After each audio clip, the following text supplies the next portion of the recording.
Temos hoxe unha nova proposta de aloxamento rural para desfrutar duns días en contacto coa natureza e coñecer, neste caso, a Reserva da Biosfera Terras do Miño. Imos ata a Casa Grande de Anllo, en Cospeito.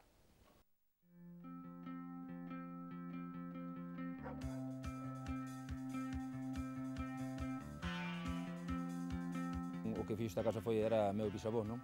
E eu nacín nesta casa e entón a maneira de facela, de transformala para o turismo rural, primeiro foi por recuperar patrimonio. Que é unha casa típica da zona de Terrachá, que está catalogada en patrimonio tamén. Como estades vendo, estes son Xenerosa Verdes Pardo e Atilano Anllo Blanco, que son os que, como falamos antes, os que fundaron a Casa Grande de Anllo, fai 100 e pico de anos.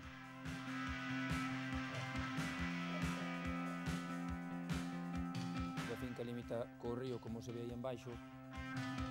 Hai a horta, onde se cultivan produtos típicos de aquí da zoa, que incluso sirven para cando a xente ven comer, pois se sirven produtos aí directamente da horta.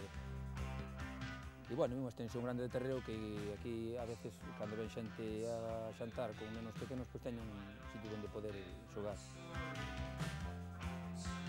Acabamos de entrar na Casa Grande de Anllo, que é a entrada principal, e podemos destacar varios elementos das casas rurais e das casas típicas da Terrachá. Como estades vendo, na Casa de Anllo ten 7 habitacións, podes de casa turismo rural, e cada unha é diferente e está decorada de acordo cos elementos, de acordo do típico da Terrachá e das casas típicas da zona.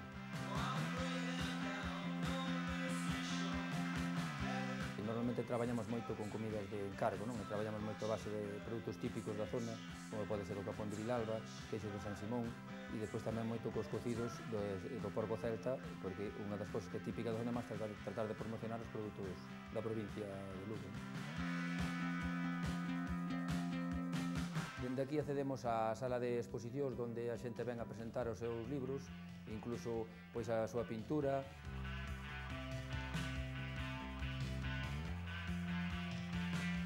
Penso que este tipo de cousas que a xente necesita descanso porque se está moi presionada nas cidades e todo iso, e creo que que ten que ser un valor en alza. As institucións parecese que ahora están dando conta de que teñen que promocionar, e entón ahora este ano xa foron as institucións políticas, tanto a nivel de Diputación como a nivel fundación, que foron a Mancomunidade tamén, foron a Fitur, e entón parece que agora que isto está empezando a levar un bon camiño para axudarnos a que isto teña máis clientela.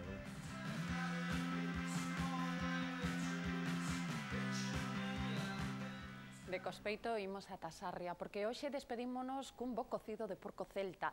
Deixámolos coas imaxes do que deu de sí a feira de Sarria, na que se deron cita unhas 400 persoas para probar carne ben preparada polos hostaleiros da comarca. Grazas por nos acompañar. Voltamos a vindeira semana.